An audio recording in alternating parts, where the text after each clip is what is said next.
Viewers, நான் வந்து நேந்திர வாழைப்பழத்தோட பாயாசம் பண்ண போகிறேன். இதெல்லாம் இப்போ இட்லி பாத்திரத்தில் போட்டு அவிச்சு வச்சுருக்கேன். இதை வந்து நம்ம மிக்ஸி ஜாரில் சின்ன சின்னதாக கட் பண்ணிவிட்டு நல்லா மிக்ஸி ஜாரில் அரைச்சி எடுத்துப்போம்.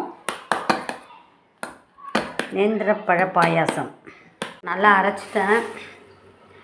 இது நேந்திரம்பழம் அரைச்சாச்சு. சட்டி வச்சுருக்கேன்.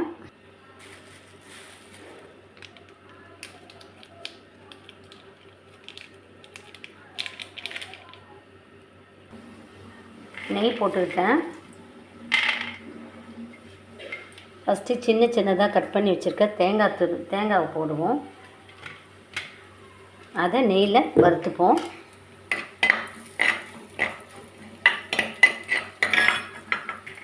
இதில் முந்திரி பருப்பு போட்டுப்போம். அதையும் நெய்யிலே ஃப்ரை பண்ணிப்போம். இது வறுத்தாச்சு. தனியாக ஒரு பாத்திரத்தில் எடுத்து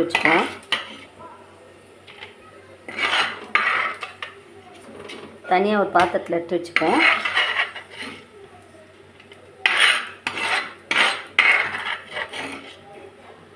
இப்போ இந்த நெய்லேயே இந்த நேந்திரங்காய் அரைச்சி வச்ச கிரேவியை போட்டு நல்லா மிக்ஸ் பண்ணிப்போம். சிம்மில் வச்சு பண்ணலாம்.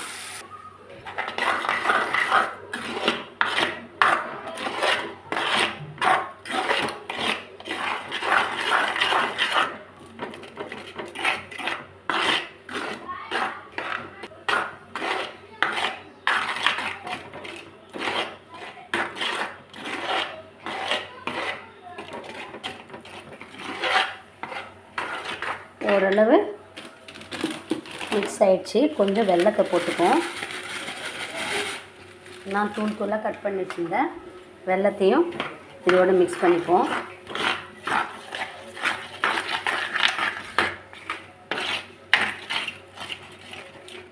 நேந்திரப்பழம் ரொம்ப காயாக இருந்ததுன்னா இட்லி பாத்திரத்தில் வேக வச்சுட்டு அதுக்கப்புறமா நம்ம வந்து பாயாசம் பண்ணலாம். அது ரொம்ப பழமாக இருந்துச்சுன்னா நம்ம அப்படியே மிக்ஸி ஜாரில் போட்டு அரைச்சிட்டு இந்த மெத்தடில் செய்யலாம்.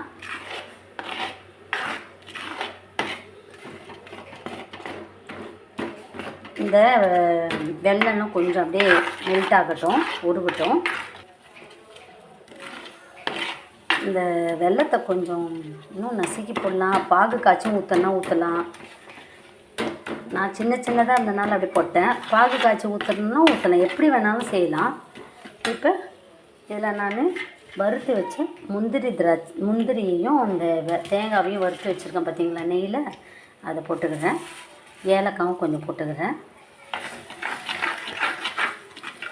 இப்போ நான் வந்து ரெண்டு முறை தேங்காய் பால் எடுத்து வச்சுருக்கேன். ஒரு தேங்காய் எடுத்துக்கோங்க. அதை வந்து 2 முறை எடுத்தால் போதும். அதையும் இதோடு மிக்ஸ் பண்ணிக்கிடலாம்.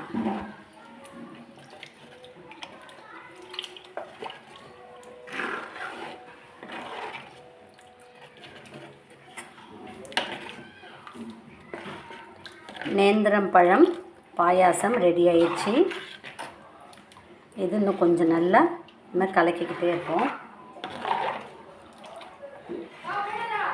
கார் கவர் போட்டியாடா? கார் கவர் போட்டியா? சரி, போயிட்டு வாங்க.